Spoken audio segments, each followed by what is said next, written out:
Mesdames, Messieurs, bonsoir. L'actualité de la semaine, revisitée avec les confrères de la presse béninoise sur la télévision nationale, c'est bien ici, sur Club Média 7. Club Média 7 de ce dimanche qui reçoit Dr Eugène Alossoupo, journaliste et expert média. Eugène Alossoupo, bonsoir. Bonsoir Lénaïque et bonsoir aux amis téléspectateurs. Et votre vis-à-vis de ce soir, Gabin Goubi, rédacteur en chef du quotidien Le Matinal. Gabin Goubi, bonsoir. Bonsoir, chers confrères. Qu'ont relayé les journaux au cours de la semaine écoulée? La réponse est avec Marcel Arrossi.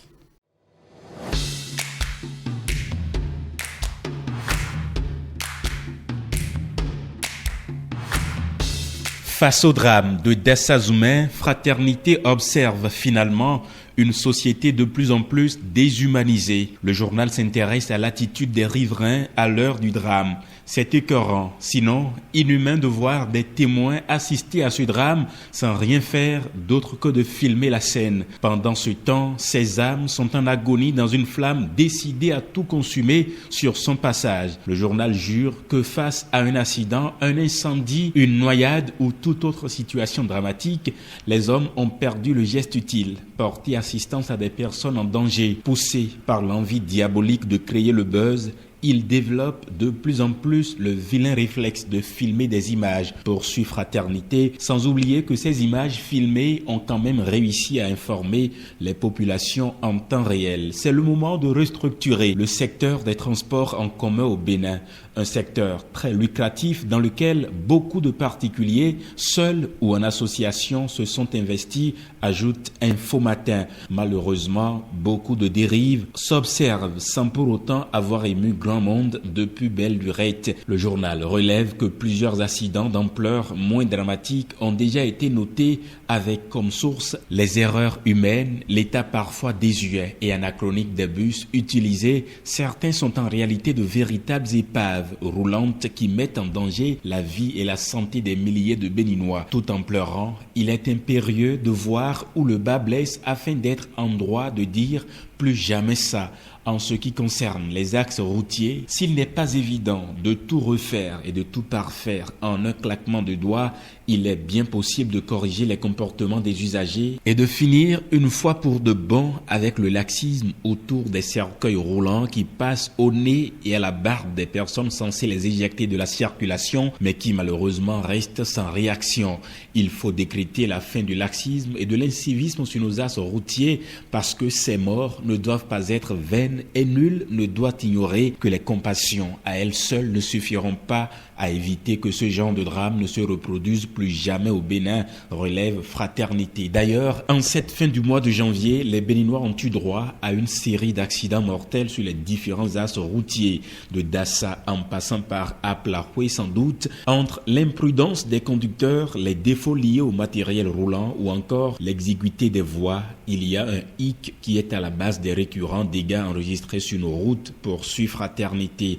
Revenant sur le drame, on pouvait l'éviter. Il ne sert à rien de tourner autour du pot et ne pas dire toute la vérité sur certaines failles du système de sécurité, de prévention et de lutte contre les sinistres, notamment les incendies, déclare Fraternité. Aujourd'hui, après le drame de Dassa, tout le monde peut se rendre à l'évidence qu'avec une garnison de sapeurs-pompiers bien équipés, qui d'ailleurs dans ce cas-ci se trouvait juste à quelques secondes du lieu de l'accident, beaucoup plus de vies auraient pu être épargnées de la rage des flammes. Mais la réalité est là, têtue, regrette Fraternité. Le journal se veut plus précis en poursuivant. À Dassa, chef-lieu du département des Collines, la garnison des sapeurs-pompiers qui y est installée est plutôt un désert de moyens roulants et d'équipements appropriés pour faire face au plus petit incendie qui soit. Dans ces conditions, à quoi bon jeter la pierre aux soldats du feu? Le ministre des Infrastructures et des Transports et celui de l'Intérieur et de la Sécurité publique ont fait part le lundi 30 janvier 2023 des décisions prises par le gouvernement pour réduire ces accidents,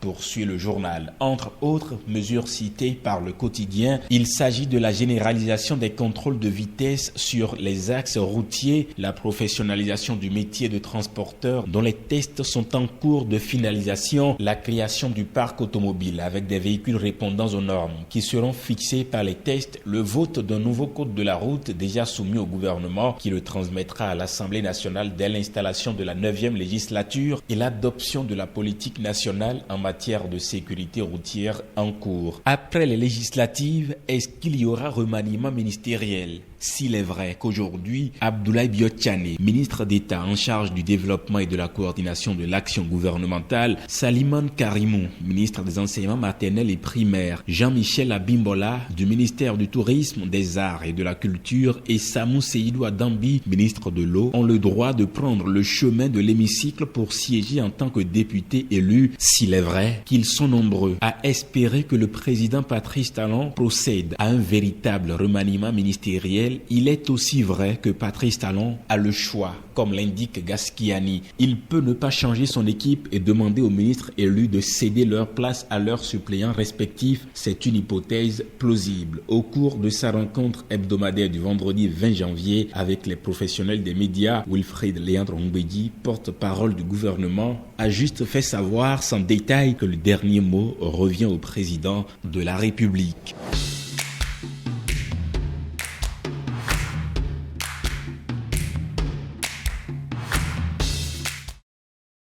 C'était donc à l'instant la revue de presse hebdomadaire dont les principaux sujets vont alimenter nos discussions en plateau.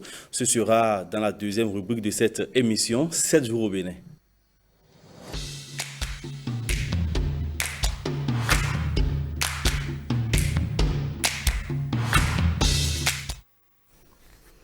Docteur Eugène Alossoupo, c'est un drame qui a plongé tout un peuple dans l'émoi, la consternation, la tristesse, le deuil. Il s'agit du drame de Dassa, une vingtaine de morts, une vingtaine de blessés en soins intensifs. Alors dites-nous, quels ont été vos tout premiers sentiments à l'annonce de ce drame? Nous avons eu des images insoutenables dans l'esprit et dans le corps, des personnes qui ont été brûlées au 3e degré, d'autres, calcinés. C'est difficile. Chacun de nous pouvait prendre la décision de voyager en ce 29 janvier 2023. Donc ça pouvait arriver à tout le monde. C'est de la compassion doublée de la révolte à partir du moment où il nous a été annoncé, même en Conseil des ministres, que le conducteur avait été verbalisé à la sortie de la ville de Barako. Les policiers qui l'ont fait, ont-ils la possibilité de faire plus? C'est une question que nous pouvons nous poser. Certainement, s'ils avaient la possibilité de faire plus, on n'en serait pas là. C'est un accident qui interpelle non seulement les compagnies nationales et internationales de transport, mais également les autorités qui ont la décision. Ce n'est pas pour la première fois que nous décrignons les excès de vitesse sur les axes. Et c'est peut-être heureux ou malheureux que ça arrive pour l'une des compagnies que nous supposions plus régulières dans le pays, parce que c'est l'une des compagnies qui dessert l'ensemble du territoire national. Nous devons réfléchir davantage sur les acteurs de ce carnage collectif. Nous avons dit qu'il y a une procédure qui est en cours et que des responsables de cette compagnie sont aux arrêts. Vivement que les familles touchées trouvent soulagement à travers la justice et la justesse des décisions qui seront issues de cette procédure qui est en cours.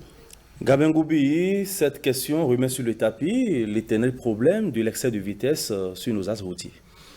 Évidemment, mais avant de répondre à votre question, je tiens à présenter mes condoléances à toutes les familles des victimes qui ont péri dans ce drame. C'est assez douloureux. C'est déjà douloureux et pénible de devoir accepter ou prendre la mort de quelqu'un. Mais quand un proche avoue, un parent, une connaissance, un ami, un frère meurt dans ces conditions-là, je pense que la douleur est encore plus vive. C'est pénible et je compatis donc à la douleur de ces familles-là qui, à leur corps défendant, ont dû prendre la nouvelle comme ça. Et il n'y a que Dieu le Tout-Puissant pour venir à leur secours et les consoler et à la juste mesure de ce qui est arrivé. L'excès de vitesse, vous en parlez, c'est un problème quotidien. Je veux vraiment espérer que ce drame que nous déplorons tous puisse être sonné le réveil par rapport à ce phénomène-là. Vous voyez, c'est tout un problème. C'est vrai que le gouvernement aujourd'hui est en train d'envisager une batterie de mesures quand même pour réguler le secteur. Mais je pense qu'au-delà de cela, il faut que l'on prenne véritablement conscience. Vous voyez, on se demande combien ont véritablement fait l'auto-école.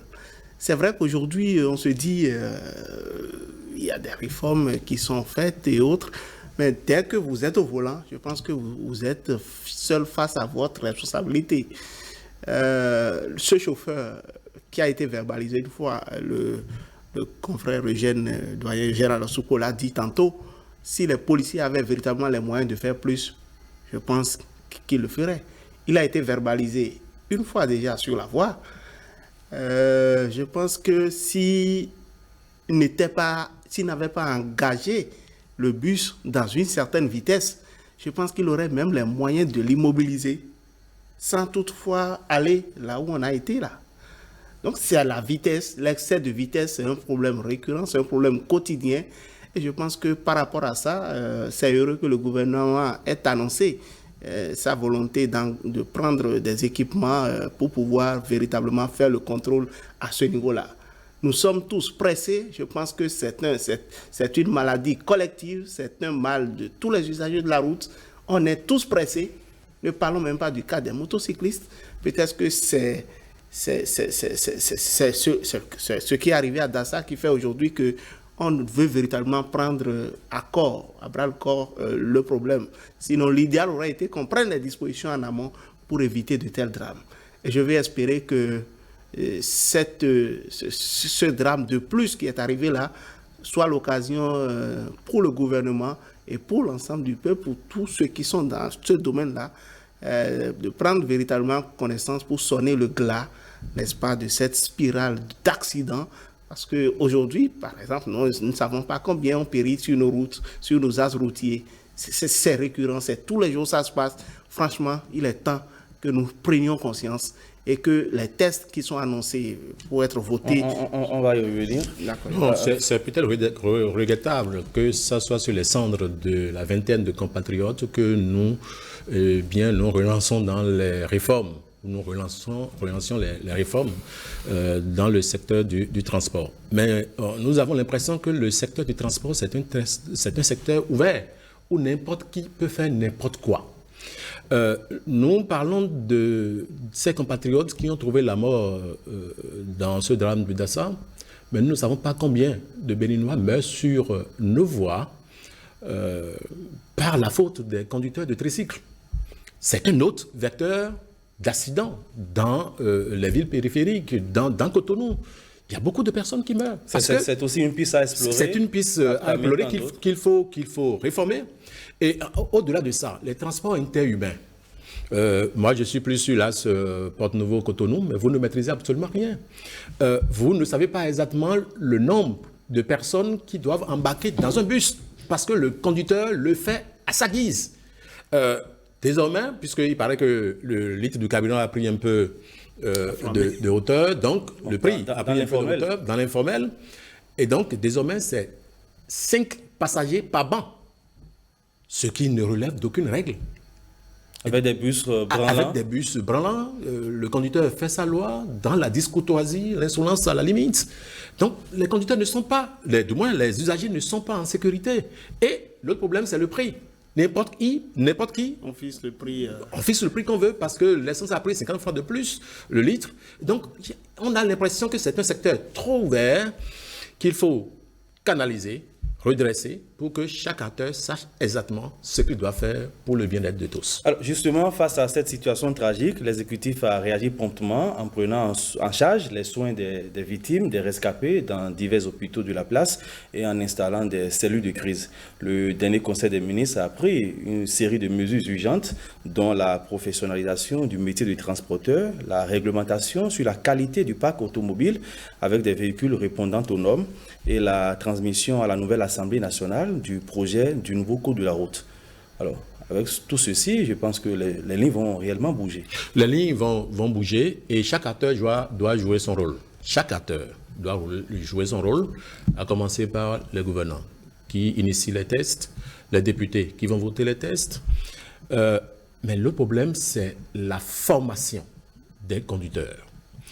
On a peut-être l'attention focalisée sur les compagnies de transport nationales, mais ce que les compagnies étrangères, ces bus-là roulent sur une voie, c'est comme s'il n'y a pas d'autorité.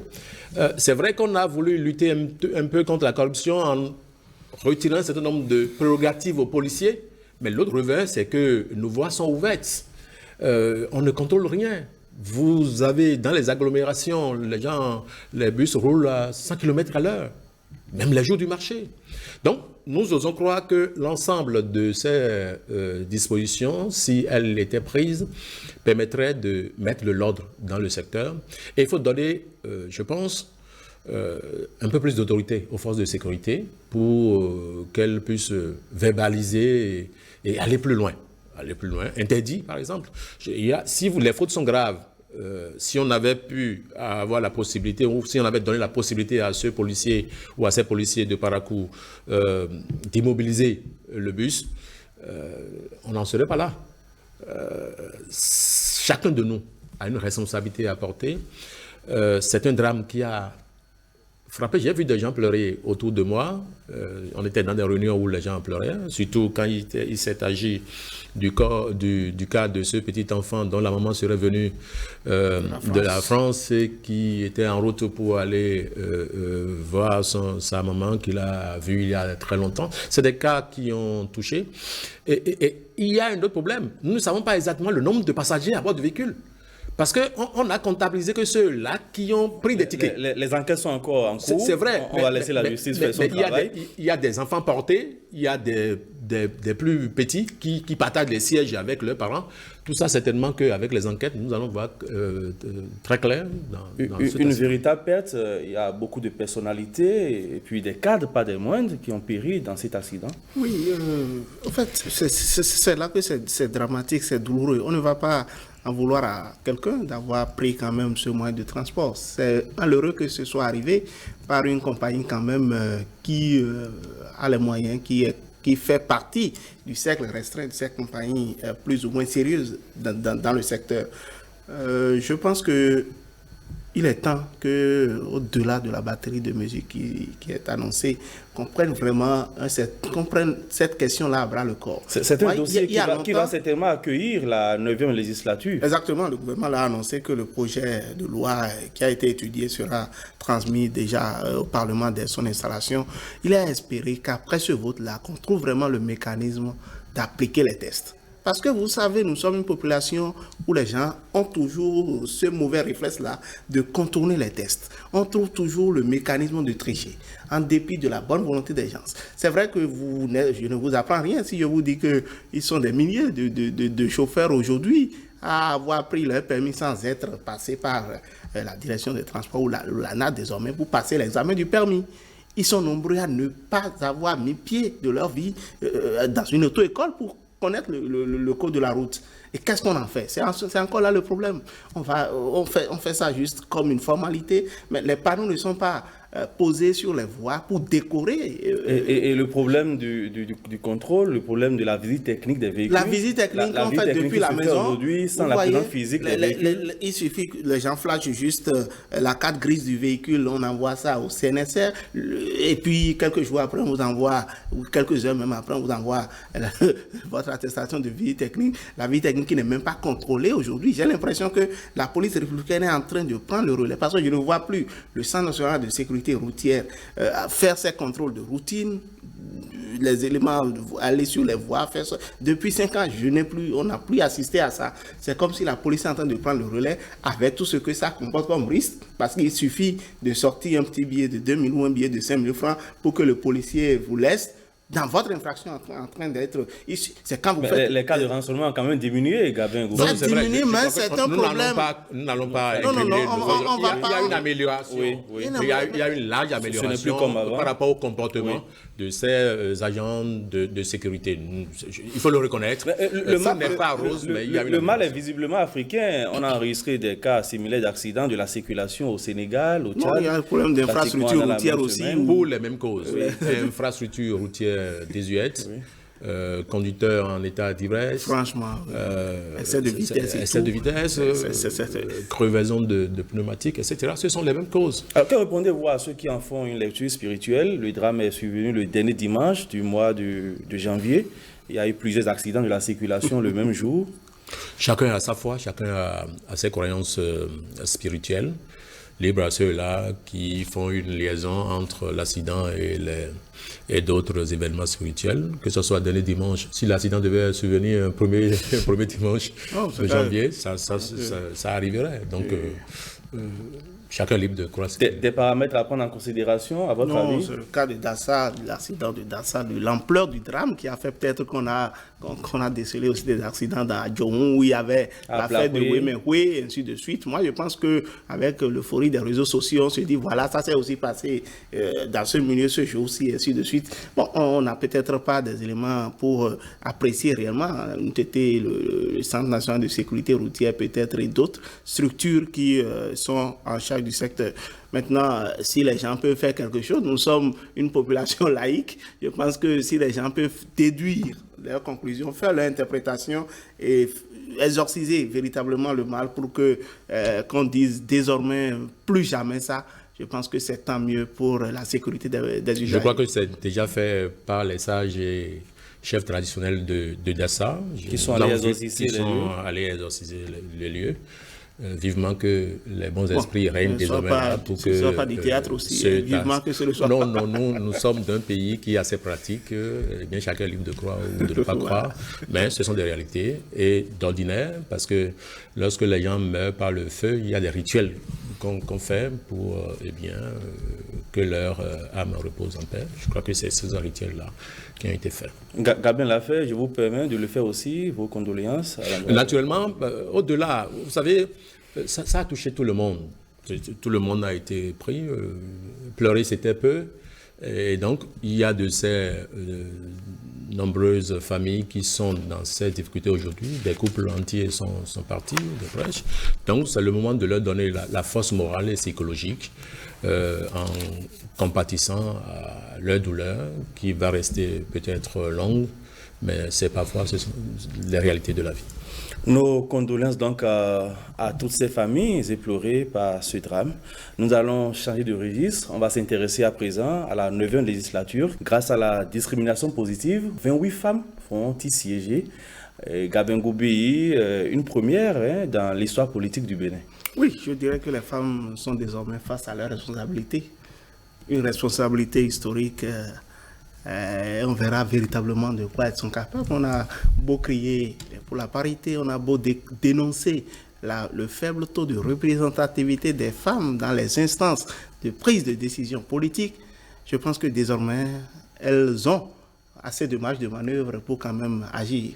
Et je me réjouis déjà de ce que l'on ne soit pas contenté juste de 24 sièges, parce que beaucoup ont parié que bon, il y a des partis politiques qui vont tout faire pour que les femmes soient le nombre juste fixé par le code électoral ou la Constitution. C'est heureux que des partis aient pu faire, au-delà même du nombre qui était attendu, aient pu faire des efforts. Mais au-delà, c'est seulement 4 ? Bon, 4, c'est quand même important. Encore que plus elles seront nombreuses, plus elles pourront véritablement agir. Donc, espérer qu'au sein de cette législature-là, elles n'aillent pas jouer aux faux figurantes.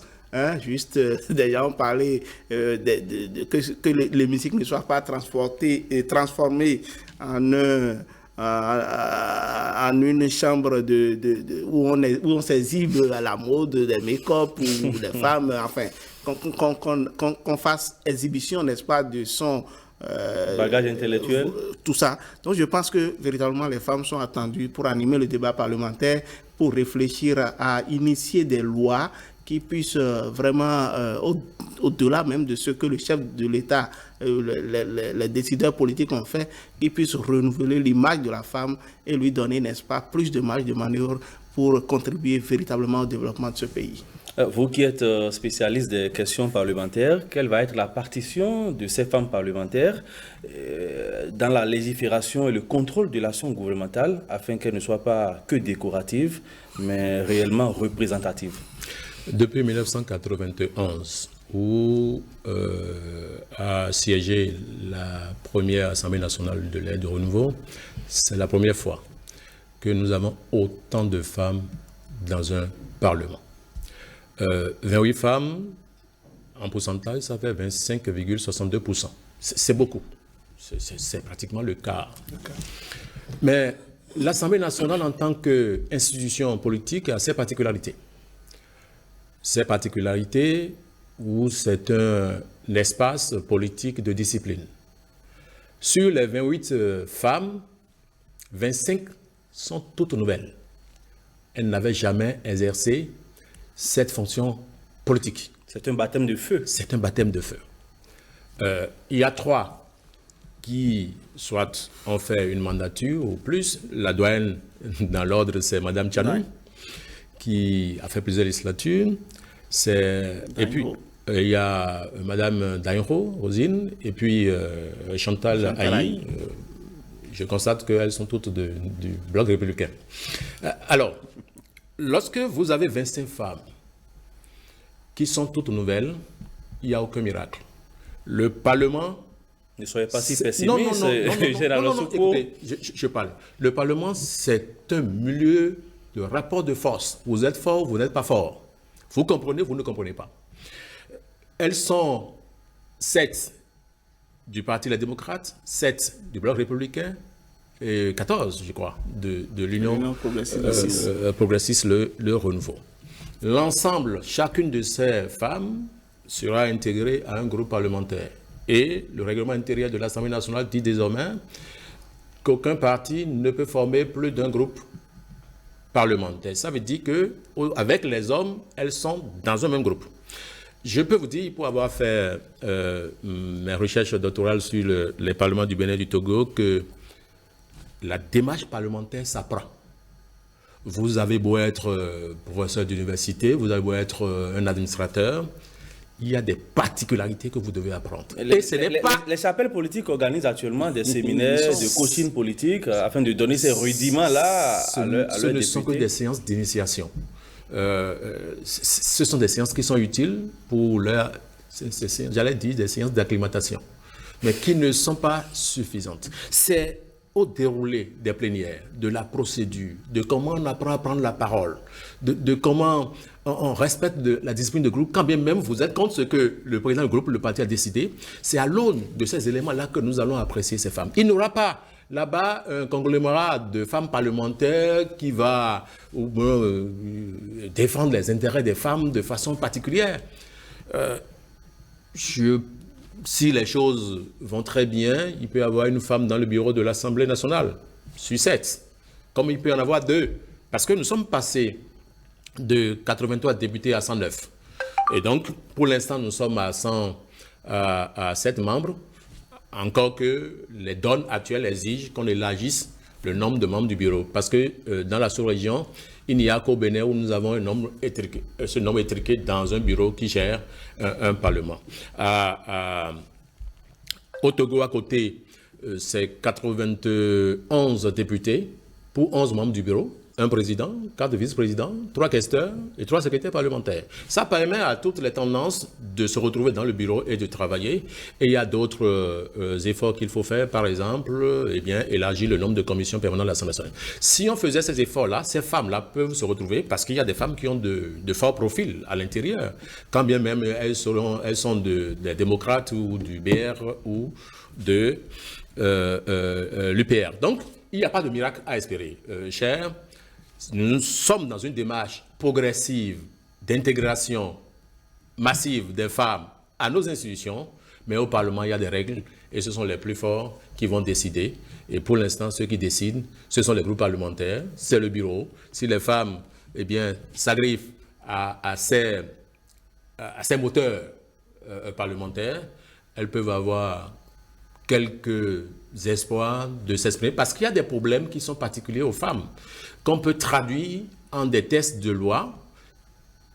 Et donc, leurs voix seront prépondérantes. Donc, vous avez les OSC qui militent pour les femmes, qui peuvent se rapprocher d'elles pour qu'elles servent de vecteurs de dissuasion de leurs collègues hommes pour que ces lois-là puissent porter. Mais elles vont apprendre d'abord, elles vont observer, et donc nous ne devons pas attendre d'elles le miracle d'air.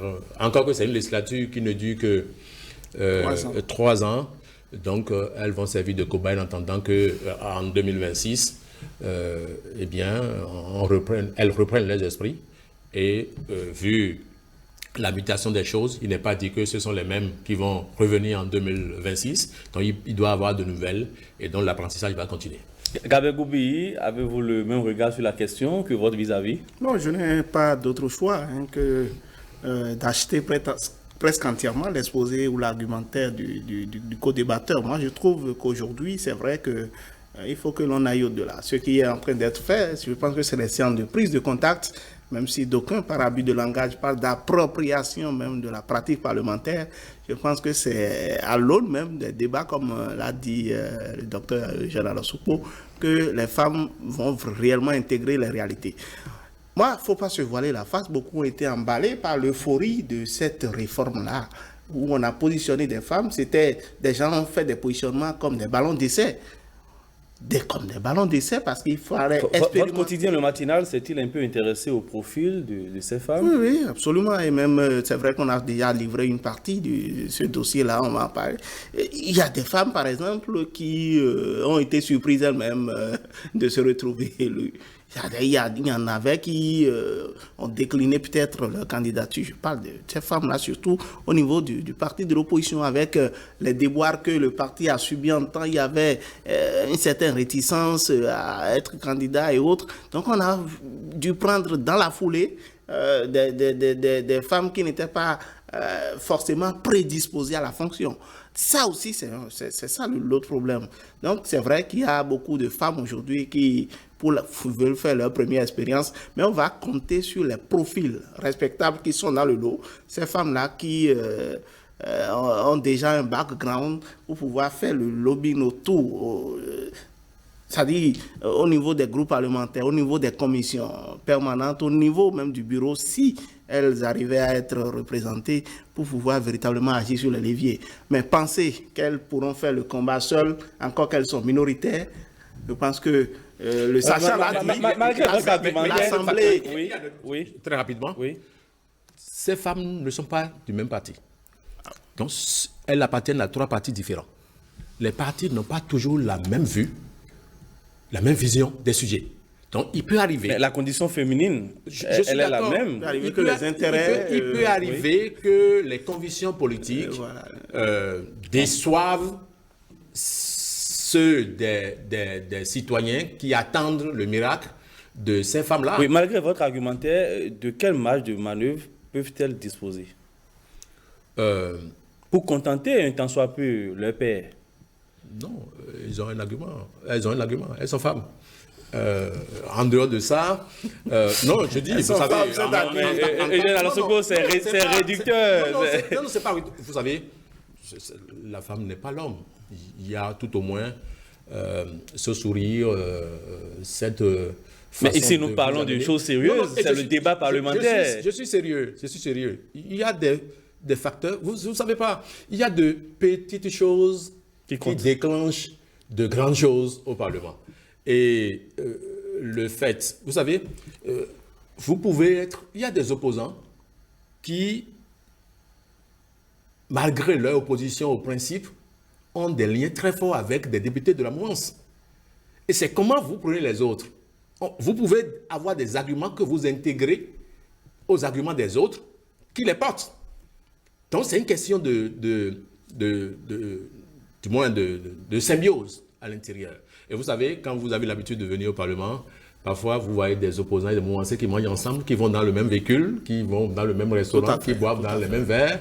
Donc il y a l'étoffe adversaire mouvance que nous voyons, nous, de l'extérieur, mais à l'intérieur, ça se passe. Et parfois, en tant que minorité, vous êtes obligé de faire le mea culpa pour avoir le minimum de ce que le minimum utile pour faire suivre votre groupe, par exemple. Oui. Et là, je peux vous dire que là, les questeurs sont assez forts.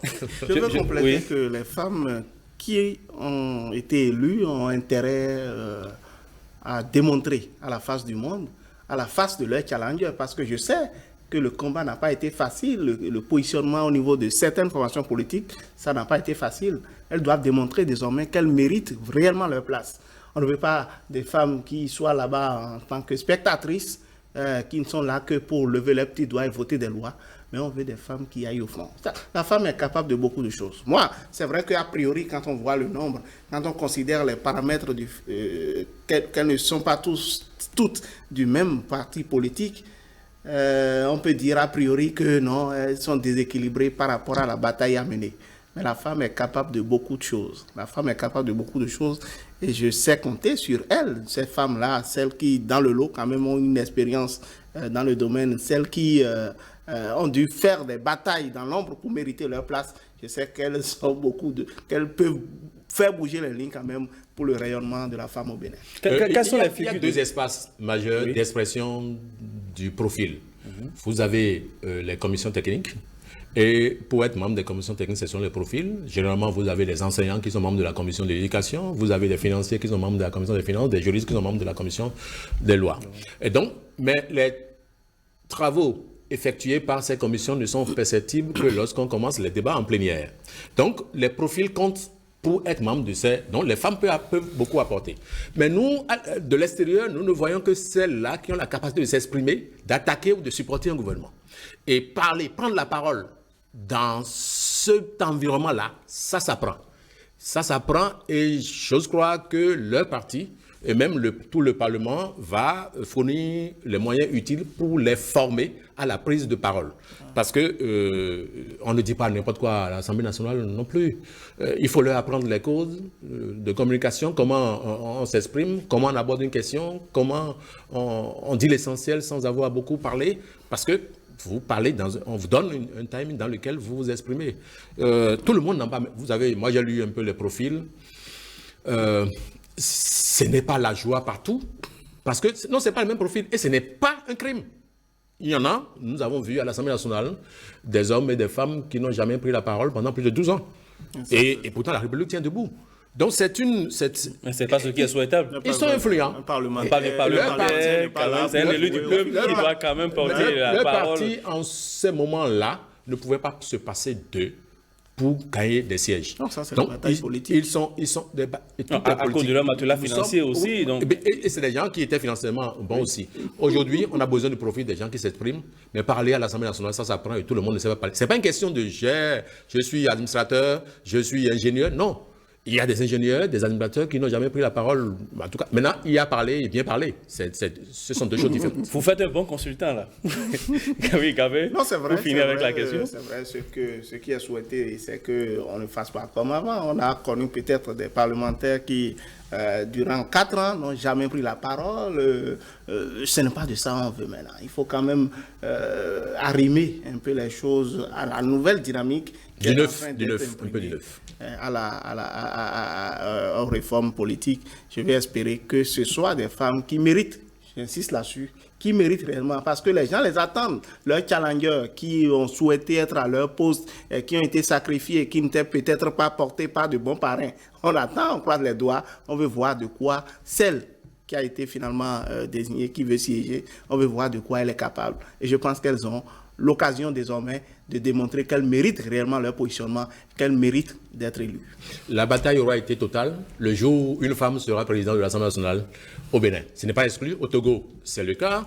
Au Rwanda, c'est devenu une routine. Dans d'autres pays, nous pouvons en arriver là. Malheureusement, les noms que l'on nous cite là, il n'y a aucune femme à l'intérieur. Non, personne les choses vont venir. Ah ouais, tout est possible en politique. Les choses, non, la première fois, une femme a été vice-présidente, personne ne s'y attendait. Pour la première fois, c'est une possibilité qu'une femme soit présidente, peut-être pour la 10e, mais pour la 9e, elle a un pas. Il y a des donnes aussi, il faut gérer les 3 ans jusqu'aux élections générales.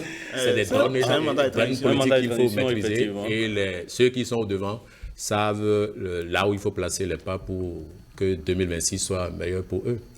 À présent, le décryptage de l'actualité internationale, c'est dans la rubrique Interactu.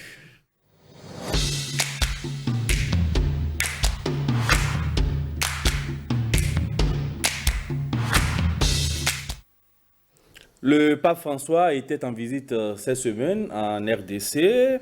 Sans langue de bois, il a dénoncé ce qu'il qualifie de colonialisme économique dont est victime l'Afrique. Le souverain pontife a dénoncé le pillage des ressources du continent.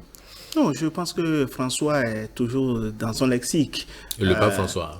Le pape François, excusez de peu, le pape, sa sainteté, le pape François est dans son lexique. C'est quelqu'un qui ne fait pas la langue de bois, qui ne fait pas dans la dentelle. Il va droit au but, dit de quoi, il dit ce qui lui vient du cœur. Et je pense que ce discours-là, assez incisif, décrit vraiment sa personnalité. Et c'est une réalité, même si beaucoup n'osent pas le dire aujourd'hui. Après le colonialisme politique, où nos destins étaient pratiquement entre les mains du colon, il y a une autre forme de colonialisme qui se développe. Ne nous voilons pas la face. Et cela se traduit par le pillage systématique des ressources. La RDC, c'est un pays qu'on connaît en Afrique pour la richesse de ses terres. C'est un scandale géologique. Franchement, et puis les gens ont intérêt à entretenir des crises qui sont alimentées au niveau depuis Mobutu jusqu'à Laurent Désiré Kabila, avant lui la parenthèse de son papa. Laurent Désiré Kabila, c'était le papa, avec Joseph Kabila et maintenant Tshisekedi, tout ça. Des gens ont entretenu tout ça, sans oublier la parenthèse de Patrice Lumumba, rien qu'à cause de la richesse des terres de ce pays-là. Donc le pape, en le dénonçant, je pense qu'il est en train de pointer du doigt une question essentielle.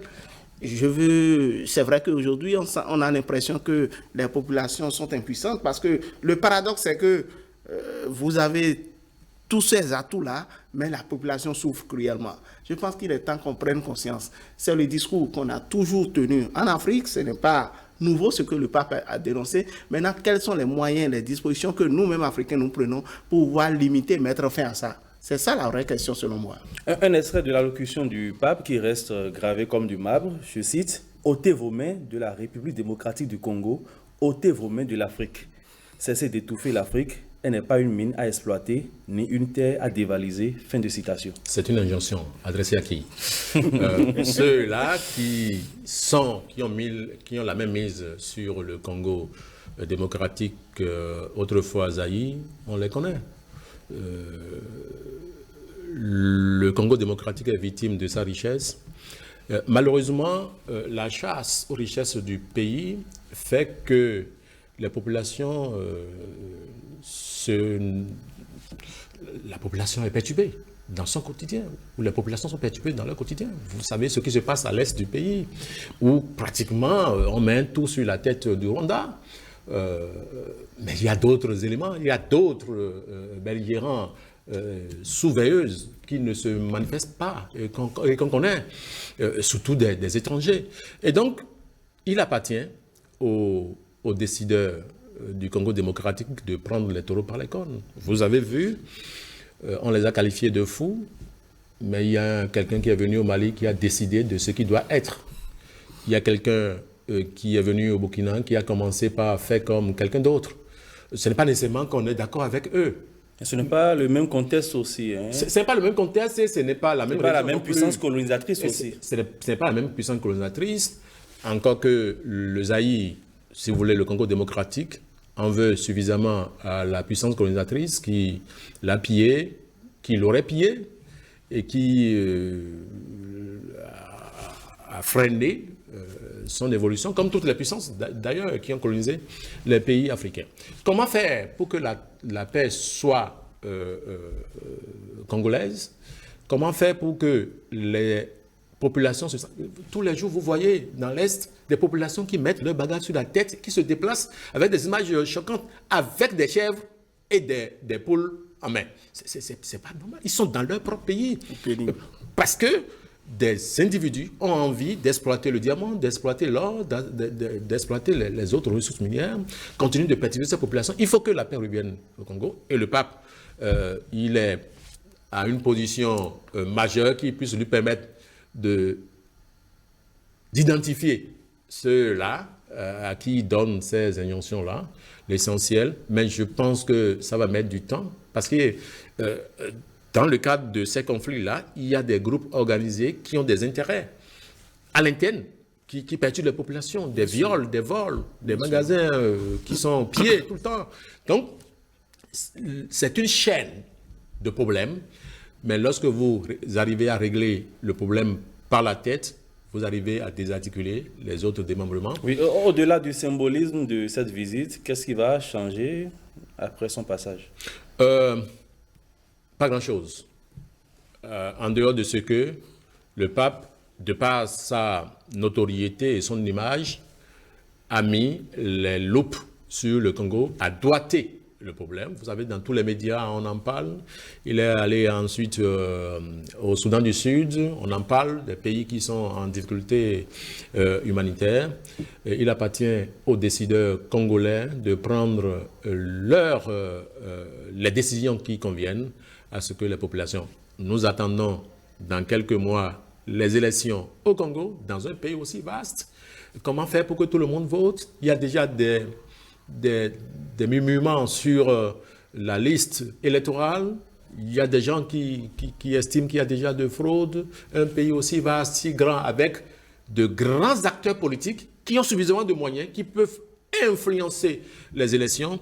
Il faut nécessairement prier pour que le peuple congolais, je dis le peuple dans l'ensemble, puisse trouver la voie juste de la raison, la voie de la vérité et du pardon. À l'occasion de son séjour en RDC, le souverain pontife a également rencontré les victimes des violences de l'Est, comme l'évoquait Eugène Alosupo, des gens qui ont été victimes de traitements inhumains et dégradants, d'esclavage sexuel, résultante du conflit entre l'armée régulière et les différents groupes de milices. Oui, c'est une façon de consoler un peu ces familles. Vous savez, la guerre a toujours des conséquences affreuses. Vous voyez, être obligé soi-même de quitter son propre pays pour aller où? Pour aller où? On va en aventure, il y en a qui gardent encore des séquelles de ces crimes-là. Donc je pense que la démarche du pape consiste à consoler tant soit peu ces familles. C'est vrai qu'aujourd'hui, l'alerte qu'il a donnée, que ce message fort le discours qu'il a tenu depuis la RDC ne tombe pas dans les oreilles de sourds. Mais je ne vais peut-être pas rester aussi pessimiste que M. Alosupo, espérer que ceux-là qui sont concernés, parce qu'il n'a pas stigmatisé et quelqu'un, que ceux-là qui sont concernés par ce message-là puissent véritablement savoir que l'Afrique, le Congo n'est pas une vache à lait et qu'il faut en profiter. Le drame, c'est qu'il y a des pays de la sous-région qui sont tout autour du Congo qui profitent également de cela. Donc, au-delà même de l'aspect des envahisseurs de l'extérieur qu'on peut dénoncer, il n'y a que dans la sous-région, aux alentours même du Congo, de la RDC, il y a ces pays-là qui profitent de la situation et il y a même des autorités qui sont là, qui profitent de cela. Franchement, il est temps qu'on mette fin à un certain nombre de choses. Bon, le pape François vient de sonner le tocsin pourvu que son message ne tombe pas dans les oreilles de sourds. Cette rencontre avec les victimes de violences a été un moment très pathétique, d'intense émotion, très pathétique parce que j'ai écouté des victimes qui ont dit j'ai pardonné. On m'a fait tant, on m'a fait telle chose, mais j'ai pardonné. Des gens qui ont été contraints de consommer des digestions humaines. Oui, vous avez suivi, j'ai suivi de la viande humaine. C'est affreux. Pourvu que le pardon soit profond et que leur nouvelle conviction d'être Elles vont porter les séquelles. Non, les séquelles, les mutilations. vous savez, les mutilations, des femmes violées, des enfants issus des viols, tout ça, ce sont des séquelles qui restent. Et pour vous que, puisque le pape y est passé, que le Saint-Esprit fasse le reste et les conduise dans la bonne direction, la direction du pardon profond. Le pape qui continue sa tournée africaine. Bouclons la boucle avec la dernière rubrique de cette émission, les potins de la toile.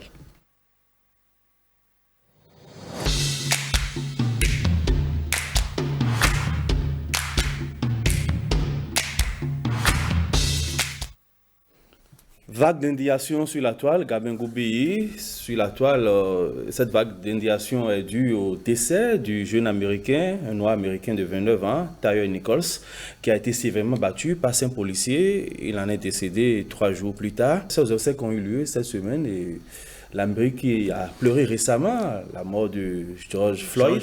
Voilà, les violences policières sur fond de racisme, le problème est vraiment persistant. C'est dommage que 2 ans après le décès de George Floyd, que ce débat-là revienne encore sur le tapis.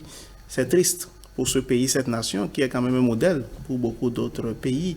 Ce pays qui est un pays de rêve, une nation de rêve pour beaucoup de jeunes Africains, s'illustre dans ces travers-là, dans ces violations, je peux dire, des droits de l'homme. C'est vrai que le problème du racisme aujourd'hui, on ne peut pas isoler ça de ce qui s'est passé dans cet état par rapport aux Noirs. C'est une maladie, c'est congénital, c'est comme une étiquette collée à certains blancs. Donc, dès qu'ils voient du noir, ils ont du mal à travailler sur lui. Mais on ne peut pas admettre qu'à peine 2 ans, avec tout ce qui a été vécu avec George Floyd, qui a été condamné à une autre peine. Je ne me rappelle pas exactement combien d'années de prison on lui a infligé, mais que des gens continuent encore de subir, de s'illustrer dans ces genres de bavures policières à l'égard des Noirs. Un pays aujourd'hui qui est composé exclusivement de Noirs, et des Noirs qui ont contribué à bâtir quand même la nation. Et pour la première fois de l'histoire, et ça, on s'accorde quand même à le reconnaître, l'un des meilleurs présidents des États-Unis, ça a été quand même d'origine noire, Barack Obama pour ne pas le citer. Donc je pense qu'aujourd'hui, les gens ont intérêt à intégrer dans la mentalité cette cohabitation entre noirs et blancs, et les policiers doivent transcender leur maladie, cette haine qu'on a contre le noir, tout ça, pour pouvoir vraiment montrer que les États-Unis restent une nation de tolérance, de la cohabitation entre noirs et blancs et du respect des droits de l'homme, tout simplement. Les Noirs qui sont toujours victimes des violences policières au pays de Longsam. Est-ce que nous pouvons dire que ce sont des actes congénitaux à l'histoire des États-Unis? Ça devient récurrent. Ça devient récurrent. C'est d'autant plus choquant que ce sont ceux-là qui sont chargés de protéger les populations, qui sont acteurs de ces crimes-là. Chose curieuse, dans le cas précis, il s'agit de 5 policiers qui sont noirs aussi. Oui, puisque on a sanctionné finalement 6 policiers ont été sanctionnés, dont 5 noirs. Mais comprenez, la scène s'est passée à Memphis, au sud des États-Unis. On lui reprochait d'avoir commis des irrégularités sur la voie, donc de conduite. Et ils l'ont sorti de son véhicule. On commençait par ils l'ont aspergé de gaz lacrymogène. On commençait par le rouer de coups. Et il a réussi à s'échapper. Il aurait pris la voie de la maison de sa mère. Ils l'ont rattrapé et l'ont presque achevé. C'est révoltant, surtout quand on connaît l'histoire très souvent, c'est des scènes qui sont filmées. C'est des scènes qui sont filmées. Oui, des images circulent sur la toile. Comment il a pu réussir à s'échapper, comment on l'a roué de coups. On le frappait comme même on ne peut pas traiter un chien comme ça. Il en est mort 3 jours plus tard. C'est vrai que c'est pas aussi touchant. En tout cas, les remue-ménages n'ont pas aussi fort comme c'était le cas de Floyd. Mais ce sont des actes qui, un jour, si se répétaient, vont créer peut-être de la révolte populaire aux États-Unis. Aujourd'hui, on ne peut plus dissocier les Noirs des États-Unis. C'est impossible. Pourquoi les Américains ou les dirigeants américains ne peuvent pas prendre des dispositions légales fortes Il y a un silence complice de tous les partis politiques, que ce soit les républicains ou les démocrates. Tout le monde se tait et les actes de ce genre continuent, malheureusement, contre les Noirs. Contre les Noirs, nous ne sommes pas là pour faire de la ségrégation. Les Noirs qui occupent quand même des places importantes, même en politique aujourd'hui. Mais... Quoi qu'on dise, le peuple américain est composé exclusivement de Blancs et de Noirs. Ils doivent l'accepter, qu'ils le veuillent ou non. Mais j'ai l'impression que le gouvernement même est impuissant. Vous avez vu l'amertume exprimée par le président américain. C'est comme si, après tous les engagements qui ont été pris, après tout ce qui est... C'est à quoi que cette méthode d'intervention de la police est institutionnalisée. Et que c'est des droits qui le font. C'est de plus en plus... Il n'y a que cette méthode qu'ils utilisent pour maîtriser ceux-là qui sont supposés être corsés, violents. C'est corsé et suivi vous le maîtrisez. Si vous le maîtrisez déjà, si vous avez réussi à immobiliser... vous avez des menottes, vous avez d'autres moyens pour le maîtriser. Plutôt que de l'abattre de façon vraiment inhumaine. J'imagine que si c'était quelqu'un d'une autre race, on n'aurait pas traité de cette façon-là. Il y a aussi il n'y a pas que les Blancs. Il n'y a pas que les Blancs aux États-Unis. Il y a des Amérindiens, il y a d'autres, etc. Mais les cas de discrimination sur ces races-là sont très rares. Il n'y a que les Noirs qui sont victimes. Et la solution appartient au gouvernement américain. Kamala Harris qui était présente à ces obsèques. Oui, mais ce n'est pas elle la présidente des États-Unis. Elle est vice-présidente, certes. Mais c'est pas... Vous savez, c'est des États qui ont des gouverneurs, qui ont parfois des législations différentes. Et donc, chaque sénateur ou gouverneur peut prendre des décisions, si tant est qu'il a la majorité dans son gouvernement ou dans ses conseils pour régler ses problèmes. Vous savez, on a aboli... la peine de mort, mais il y a des partis des États-Unis qui continuent de pratiquer la peine de mort. Donc, malheureusement, mais non, il y a des spécificités légales dans chaque État et il aurait été bon que tous les États des États-Unis prennent la résolution désormais que tout policier qui soit acteur de l'assassinat ou d'un crime contre un noir soit sévèrement puni ou soit sanctionné de la pire des manières. C'est pas pour demain la concrétisation du rêve de Martin Luther King? Bon, malheureusement, oui, on peut le dire, parce que ça fait déjà plusieurs décennies que Luther King n'est pas de ce pays, même si n'est plus de ce monde, j'allais dire, même si quelques années plus tard, son rêve s'est quelque peu réalisé avec la cession au pouvoir suprême d'un noir aux États-Unis. Mais il reste qu'il y a de ces brebis galeuses-là qui visiblement échappent au dispositif. Je pense que les États-Unis ont intérêt à trouver le moyen, le mécanisme, n'est-ce pas, pour mettre fin à ces genres d'actions qui ne donnent pas une très bonne image de cette nation-là, qui, je le répète, se revendique le poste de la plus vieille démocratie au monde, l'une des nations où le droit est respecté et autres.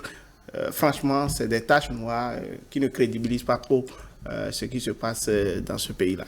Merci à vous, Gabin Goubi. Je le rappelle, vous êtes le rédacteur en chef. Dr Eugène Alosopo, journaliste et expert média. Ici s'arrête Club Média 7 de ce dimanche. Merci à toute l'équipe de préparation et de réalisation. Merci également à vous, chers amis téléspectateurs. Rendez-vous dimanche prochain.